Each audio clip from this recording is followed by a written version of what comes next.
Namaste. Om Namo Narayana. How cool was that to have your interaction with the mother at the feet of Shiva? That was really neat. We saw that picture. It was like, ah, oh Oh cool. my God, Swamiji. Oh my God. Oh my God. Oh my God. It's like I have no words. Where do I begin? I don't know. This is your story. Well, on Friday night, a friend of mine, where I used to buy my herbs, called me and asked me if I wanted to go and to the ceremony. And well, and I talked to my husband and said he was happy. Yeah. Excellent. And so I went. It's like it was a long trip, and I got there. I now know what it's to be in the hippie era. There were so many young people, and the owner of the house was so welcoming, and he made everybody feel like it was their home. Everybody walked like Peter by his home. Very welcoming.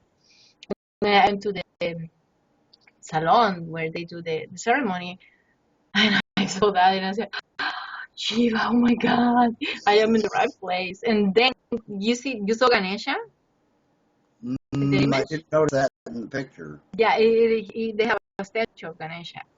But I mean, they had every deity you can think of in there. Have you ever heard of the orishas? The what? Orishas. Orishas. O-R-I-S. Not a term I'm familiar with. They're deities from Africa. Okay. Yeah, they don't follow enlightenment path, but they're deities. Sounds like, see, once upon a time, this Swami used to interact with some folks who were aligned with something that in a general way could be thought of as Santeria That's or exactly. voodoo. That's Yeah. exactly. So Orishas, the guys who are the priests of this, who interact with the astral entities and stuff. Yeah, so I understand. Yeah. Yeah. So there are several ones. Mm. I feel very attracted to one of the female deities associated with water. Her name is Oshun. And 2 days ago, I was thinking I want to paint like water flowing because I want to paint something to heal waters in the earth. You know. Let me see how I. But so they didn't leave stone unturned. They called every saint and deity that you can think of, from Jesus to Buddha to Saint Michael to. Hang on one moment. Go to get another drink. Be right back. Say hi to Shaktima. Hello, Shaktima. Hi, darling. Namaste. Nice to hear your voice.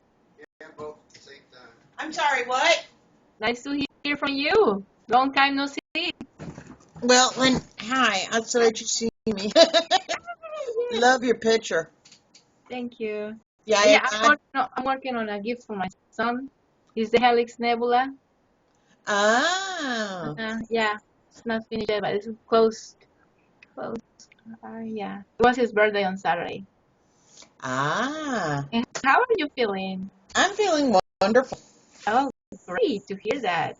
I'm happy to hear it myself. Well, I am a little bit euphoric, actually. Yeah. Yeah. I am. I'm just over there listening to your experience. I was very excited when Swami told me this is what you were doing.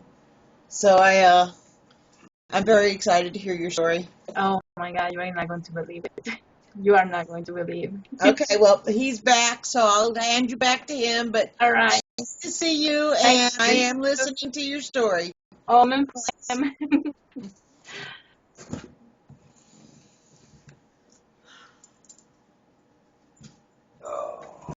She's working on stuff right now towards the Swami oils. Oh, that was wonderful to hear. I can't wait to get them. I just want to. We're gonna, on the label, the labels that'll go on the bottles it'll have a picture of a drop, like a water drop with an Om symbol in it, and they'll say Swami oils, and that'll be the labels we use on the. It's good. It was very nice, and they actually took oils to that place where we were doing the ceremony, and they were rubbing oils on their eye. So yeah, it was like everything fell in place in the ceremony. It was amazing, amazing. Yeah. When this Swami read, that's what you were going to do, and you felt a tad bad that you weren't going to be there for satsang. This Swami was like, "Go, have fun. This will be awesome." I think like everybody gave me permission. Oh. My family, even my sister, I couldn't believe it. Well, the thing is, I got there. There was a lot of music, a lot of drums. The drums were so powerful, and there was a chant from Haiti. Not Haiti, Hawaii. So he has African. He was black. He had, the African American ancestors from the Orishas. Yeah. He had some very nice connections with the Native American spirits and everything else. But he makes a brew of the medicine. So this time it was very sweet. It usually is a little bit sour. This one was very sweet and very potent. We stayed all night, like until sunrise. Did you throw up? Nope. Really? Did you throw up the first time? Only once. And this is my fourth time. Well, that's a pretty normal. Yeah, depends on what he is cleansing. Yeah. I took the first dose. I was fasting. I ate something because you have to eat something. It was a long day, but I only ate some eggs in the morning, a couple nuts, double, and cheese, and a lot of water. So as soon as I had the medicine, she took me right away. I didn't have to wait half an hour or anything. And the first thing I felt, I basically saw her, entering my every cell in my my DNA. Yes. And, just cleansing my DNA. Good. And she showed me our code. And I want to paint that because it was something she gave me. And then I just asked her some questions I had about my life. She gave me beautiful insight, that I was concerned why my art is not selling. And she asked me not to please others, to please myself, and to be authentic. Because since I'm trying to get some money out of the paintings, I paint, worldly things. I try to incorporate that with the stuff. The thing is, she told me to be authentic. Whatever I paint, she likes Mardi Gras masks. She loves them. She likes that. So, the mother was very nice, and she showed me the most interesting thing. I was the realization that I once was asked during a ceremony that what my north was, and I couldn't answer. Your what was? North. North. Uh-huh. Okay. And she showed me life is not, one straight road. Yeah. and she showed me a labyrinth, because life is so beautiful to take a shortcut. Mm-hmm. And there are so many ways around to look, because everything is enriching for your life, for my life. So and she and I got kind of connected with my own brain cells and how they are not stray cells. They're not like stick. They have multiple terminals that you can connect with. They can connect with each other. Yes. And so that was the realization. She was connecting me with my own self, with her, with the medicine, and with other people. I didn't know the meaning until I was meditating this morning. And then, the drums, the chanting, this shaman Swami G, oh my, he jumped, he danced, he drummed with all his heart, all night long. I pranam to him and said, how do you do that? Namaste, you're awesome. And it was Well, like, you know that for those, okay, those men or women who perform that role, they are not the doers of those actions. Those actions occur because of the influence of the deities. It's not I the individual actually told him at the end. to do this. It's expression. It's bringing whatever knowledge, the whatever there is to give, the frequencies of vibration to be transmitted for the group, come through them in whatever, in movement, in vocalization, in sound of drums, any of those things. All of them play a part. How you sing for 8 hours? You can't as an individuated unit, but when under the influence of deities, it's not a problem. I was, and then, well, everybody was expressing. We had the chance to express ourselves. We were asked to sing a song, and I took the energy of Shiva, of course, and I sang the Om Namah Shivaya the best I could because, it's kind of hard to focus. And I mean, they loved it, and then I was, kind of, well, getting, out of it. Mm-hmm. So they have 3 times to a dose. The first one it was nice. The second I skipped because I was still on it, and the third I took another one. Oh my God, it was the most scary experience in my life. It took me very intense. The DMT was very in there. Yeah. So I asked for help because I was very close to the drums, and actually people were getting out of focus. Like I was seeing kind of the DMT, the lines and colors were there, very intense. I couldn't hold it myself. So I asked for help. They took me, and they have a little space. They put me. I was shaking and shaking and shaking and shaking, and so they put me on a bed, and I was cold, so I put my hands like a pharaoh, like that. And the most interesting happened because when I did this, I don't know why I did this, but I did. And that was the way they buried the royalty in Egypt. And since I was cold, they kind of wrapped me in blankets. When they did that, I saw myself on a sarcophagus, and I was dead. And I was going to travel somewhere. The DMT dimension, I can say, because I don't know, was going to take me somewhere, and I couldn't.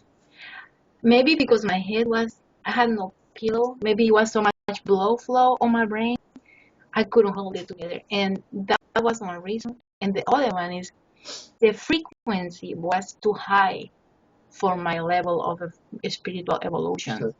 I couldn't, I couldn't say, and I had to turn on my shoulder to avoid that feeling of suffocating, not being able to breathe because I couldn't feel my body. I was in that spirit.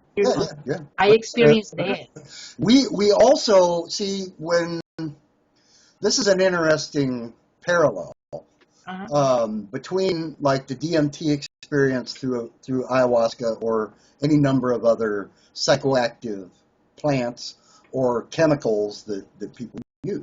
When these are used, if you are in the proper mindset, the set and setting of the environment, with someone who is skilled in assisting people to open and experience and mentally sort out all the stuff that's going on, then it becomes a wholesome, insightful, instructive experience. And even though you'll have moments, because your conscious mind, doesn't generally have a box to put this stuff in. It'll react in a fearful way sometimes, or an anxious way sometimes. But we have the very exact same sort of things to our meditative practices, because they're not really all that different. Only this is on steroids. What's that? This was on that experience of on steroids. Yeah. Um, but Eventually, you'll get to the point where none of this makes any real difference, because once you've expanded your consciousness. baseline of awareness, once awareness is aware of awareness itself, then any experiences, visuals, sounds, feelings, it's understood. It's happening. Okay, great, but it becomes more clearly understood. Oftentimes, not in the moment it's occurring. Upon reflection and meditation, Exactly. then you go, oh, okay, all right, now I get that. You bet. Yeah. But that's what that is why these substances exist.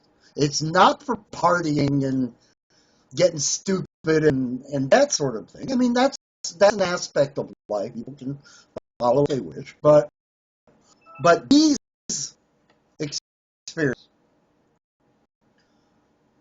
are designed to give us insight into issues within our own minds and our interrelationship with this world and astral and others beyond that. There are thousands and thousands of worlds, and if you go to them, okay, great, you might pick something up, you might see something, you might experience an interaction with other individuated units of consciousness that will give you things to think about and ponder and Absolutely. most of the time you're not going to get the full value in the moment it's occurring. Oh yeah, for sure. Because the mind gets too spun and it's reacting and all that stuff. So then you can sit with it and ponder it, and then intuitively the understanding comes. And then once you've been through the however many of these types of experiences, whether they're brought about by psychoactive substances, plants or chemicals, or Guru Shakti, it's all working together. It's all to help us to sort things out. You were there all the way. You were there with me all the way. You were there with me. I Yeah, thought of you every moment. yeah. That stuff happens a lot. That's In the moment of like I was scared. I mean, yeah, I got a paranoia, of course, Mhm. mostly because my blood pressure was a little bit high, and it's kind of concerning because it was a new environment Mhm. with people I didn't know and a lot of stuff. But I grabbed my mala. I took my mala with me. I took my blanket, and I just wanted to make. I was very grounded, and I was there. I knew I was there, but I couldn't feel my body. Mhm. So I grabbed my mala and I started saying the mantra, repeat the mantra. Well, I could, repeat the mantra, saying the mantra with my mala, and then they were very, very, very, very loving, very caring of my experience.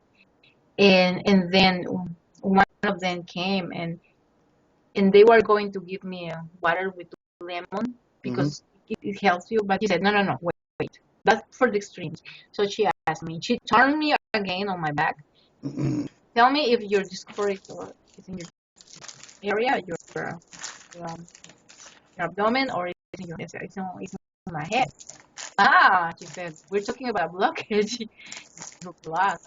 You're blocking something, and you are resistant. Yeah.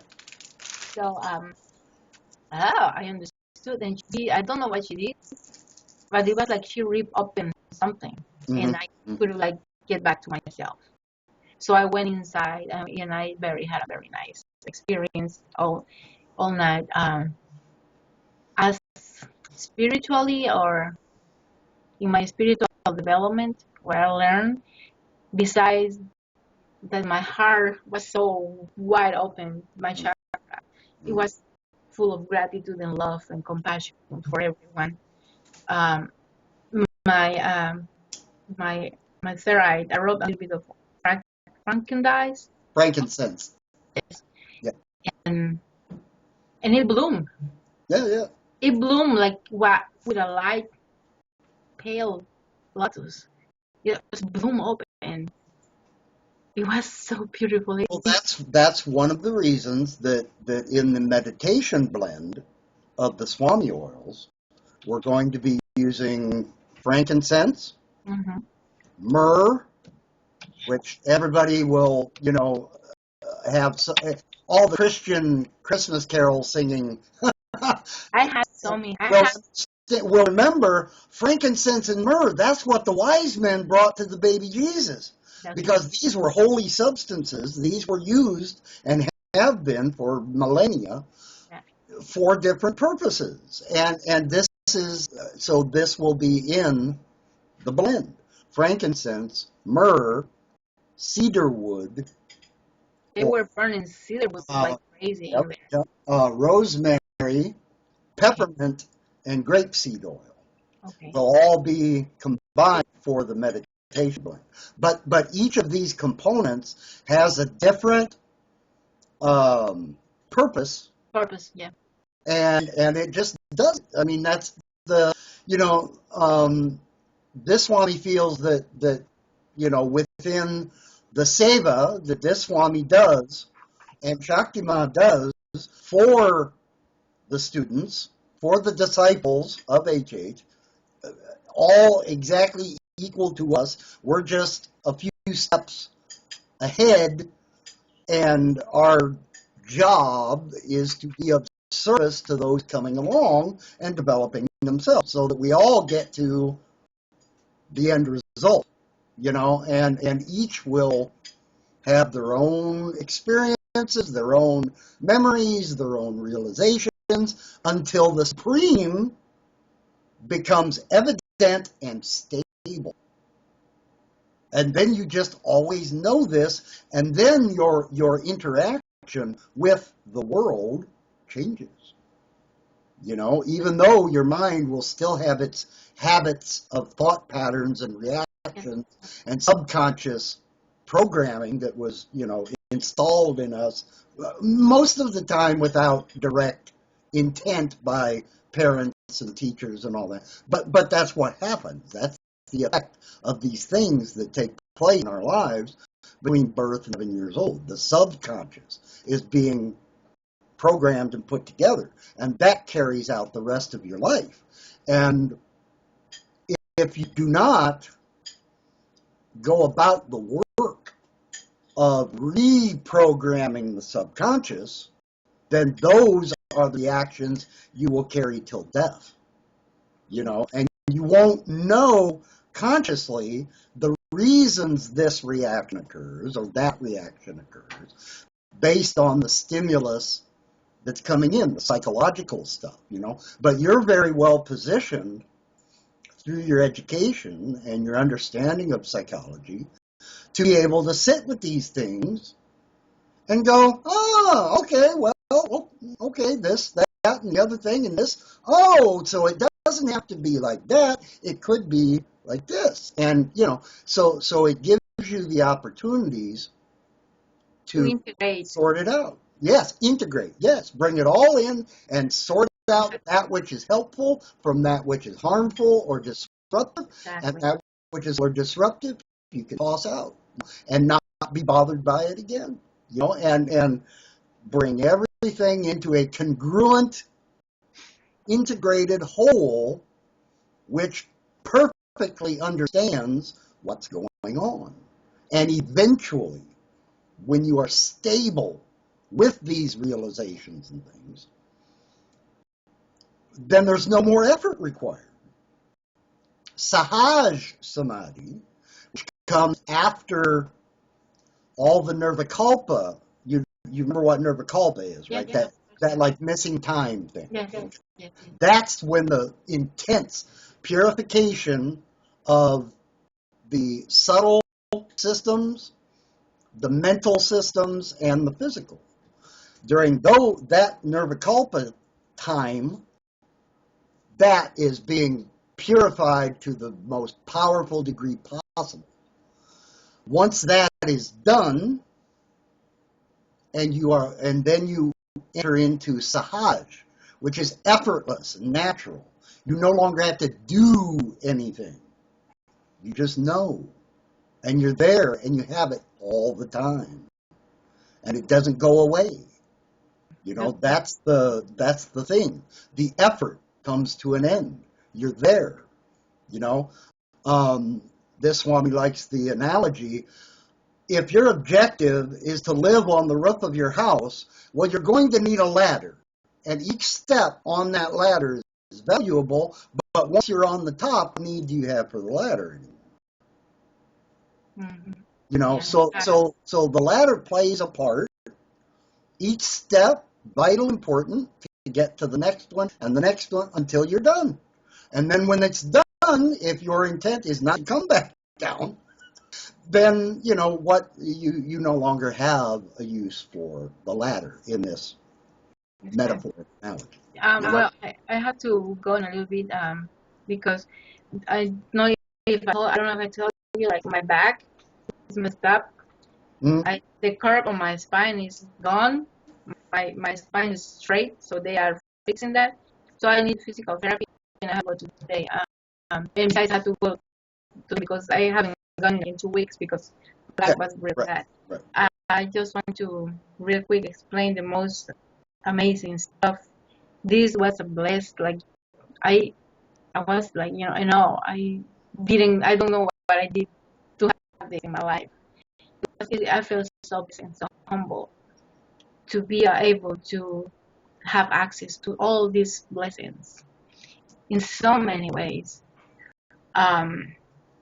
So I got that blooming of my third eye, like made me see so much beauty in every human being, and the understanding like how sacred our life is, and the very earth we walk, everything we touch, and I start cleaning all my spaces because they're sacred. Mm-hmm. And then when the ceremony was over, I had the chance to talk with the shaman and with the householder who is learning to be a shaman too. Mm-hmm. And I was just asking for directions, you know. I just tell him my experience about the art and the art concern that I had with the mother. And she asked me to have the tiger as an animal guide. Mm-hmm. I already have the owl because it's very intellectual, but the tiger, you know, I am a little bit like, you know, I go slowly and quietly to do my stuff. But when I am ready, I jump for it. I go with everything I have. And she showed me that aspect of my personality that I didn't quite. That's why Durga sits on the tiger. It's very powerful. It has a lot of Yes, that's another aspect to the divine feminine, is that power to do when necessary and do properly. That's why Durga is not a completely well understood deity, Okay. but that's what she represents. That's what that symbolism is all about.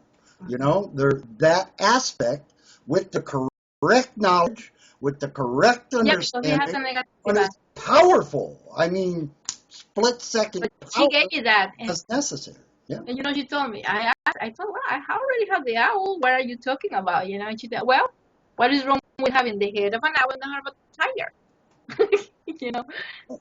And so, okay, as I was talking with one of the ladies, was as she was like a ebony beauty. She was one of the most beautiful black women I've ever seen in my life. Not only inside, but I was seeing like through the heart of people. Like I could see their souls. Yes. She was awesome. And I was approached her because she was very approachable. And since I was wearing my peacock feather dress and my peacock red, she came to me to hug me because of that. And she gave me some advice. And then the shaman came, and we were talking a little bit about my art. I had a vision you painting art, painting something. I don't remember his word exactly. And then when I told him that I had this realization that I was painting to please the customers, in New Orleans. She said, don't paint to please people, paint to please the gods. and and then we stopped talking, and then I came back. I decided I'm gonna show them my paintings with my phone, and I did. My art was never so cherished and so, oh my God. But the most amazing thing, he told me, there is the Shin Mudra. Like, I took it from Nityananda. I took the blessing, and when I was painting, I was saying the mantra and thinking like somebody that will heal or do something for someone. That was my intention, and I empowered with mantra. And the shaman told me, "You are a healer, like right, you are a healer." And they were blown away by that, and so they were like, oh, come look, this is awesome. She told me she paid, but she didn't tell me she was amazing, and I felt so humble and happy. But the most amazing thing happened later. They called the homeowner to see the painting. Oh my God, how much is to get one of your originals? And he bought it. It's not only, I feel so, not only honored, but I think it's a privilege because that Jing Mudra is going to be in the place where they perform the healing ceremony. Well, I want you to bless that. I want you to transmit Shakti to that painting because it's going to be there. it's already carrying it, Shraddha. But it's mine. It's like so big. Don't have these worries. Well, the other Let it be and do what it needs to be and do, and all the pieces will fall into place quite naturally without the disruptions of the conscious mind doubts. Those are the enemy, not what you're doing or, those doubts are the problem. And we seek to wipe those away. So I have like 10 minutes left. So it is the first spiritual painting I sell. And it's going to that, and then we will start talking, and I talk about my tradition, my lineage, and what do I do and stuff. And he said like we have a lot of things in common, and he doesn't know, but he likes Shiva a lot. I mean, if you see that place, the biggest thing in the room was Shiva, Right. And he doesn't know yet. He just don't know. But then he asked me, I wanted to paint a Shiva for my space too. I want a big Shiva for my space. And so I have another commission. We just have to think how big and what is going to be required. So we have to meditate a lot, possibly do another ceremony to find out. But I took the energy with me, the Shiva energy, and those who share with me were like joyful and and happy to hear about that. In the home bag, I was thinking in the mantra, and and so the shaman told me the other thing I made is I don't think it's particularly pretty, but it's powerful. I meditated with that painting in front of me, and I could see it had the power because when I was painting, I had the intention of like that painting has been there for thousands of years. It has like drips or old age dripping from down his face, and it's blue, and it's like some people see Buddha, some people see Shiva. Yeah. And what was elated, they saw Shiva. Mm-hmm. And so the shaman told me that painting is not ugly. That painting has something, and that painting is gonna sell one day for thousands of dollars. I don't care much about it, but Good. what I care is like the purpose, the intention was seen in that particular space. So I am probably going to take that. I am not going to sell it, but I'm going to put that painting in that particular space to see because it has kind of a purpose to fulfill. Mm-hmm. And I am going to put it in there. I know it's going to be in good hands and see what happens. It's not big. It's not small. It's like 12 by 12, I think. But I want to see how what is going to transmit, what is going to awaken other people. Because a kid came and told me, that is so freaky. And it has something. So I don't care about the money and the matter that what I care in that is that it has purpose. Maybe what we say, I don't know. But for now, I'm so happy that my intentions in my art, because I was looking for inspiration, was fulfilled, and yeah, and I feel like, so maybe it's not pride, it is just so much satisfaction. Well, of, you are using your talent, your ability for seva, for service to others. yes, That's the key. It's not exactly. about the pursuit of the dollar. That comes, great. And if Yeah. it doesn't come, that's great too. Mhm. Because the imagery you have created through inspiration and talent will be of service to others. You may not be able to sort it all out consciously, what it's going to do or trigger or facilitate for another, but it's there to that. And it doesn't matter how big or how little or whether there's no realization associated with each individual who perceives the imagery. That it's in that the imagery is the result of this, then that's the power. That's the worth and the value, and it will touch people, and it will assist people to understand or sort things out. The conscious mind and its doubts and confusions are what gets in the way of the purest, most helpful knowledge.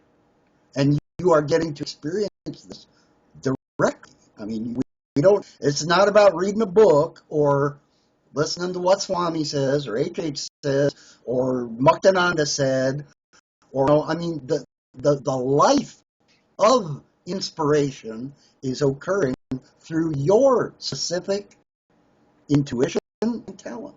So let that take place, and whatever comes, It will come. Yeah.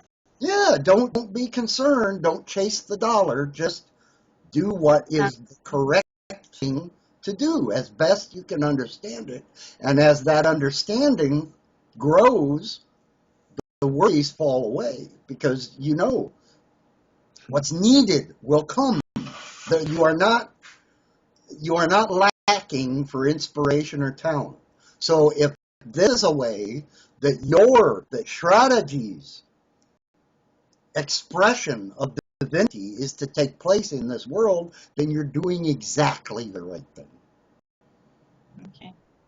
And no further concern is necessary. None. Just do. Yeah.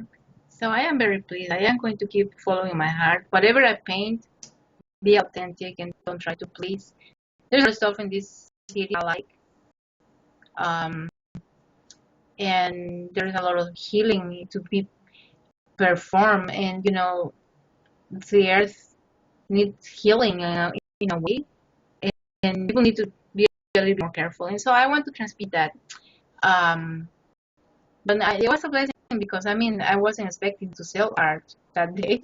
But And it came in the most unexpected way. I didn't charge the full coverage because I just couldn't. um, and there is a lot of health. I feel great, happy, and a little bit of kind of euphoric. But it was a blessing, and well, just have to work a lot to keep growing. And he told me, if you have another painting, if you need another ceremony, we can trade. So I don't have to pay like directly money that I don't have now, and so I can use a painting. see how well this stuff works out? I mean, It is like once amazing. you get in the flow of how things really work, as opposed to the way the conscious dollar-seeking mind thinks things should work, well, then you get that out of the way, and it just becomes quite natural, no different than the sun coming up and going down, and things happen, and that's that. Just let them be whatever they are, and the more you can get the conscious, questioning, doubting mind out of the way, the easier it becomes to see things correctly taking place.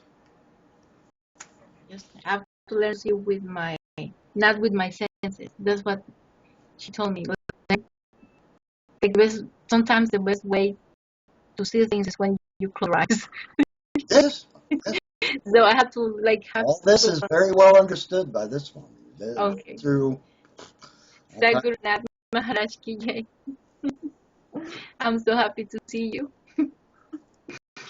Okay. How do I close this?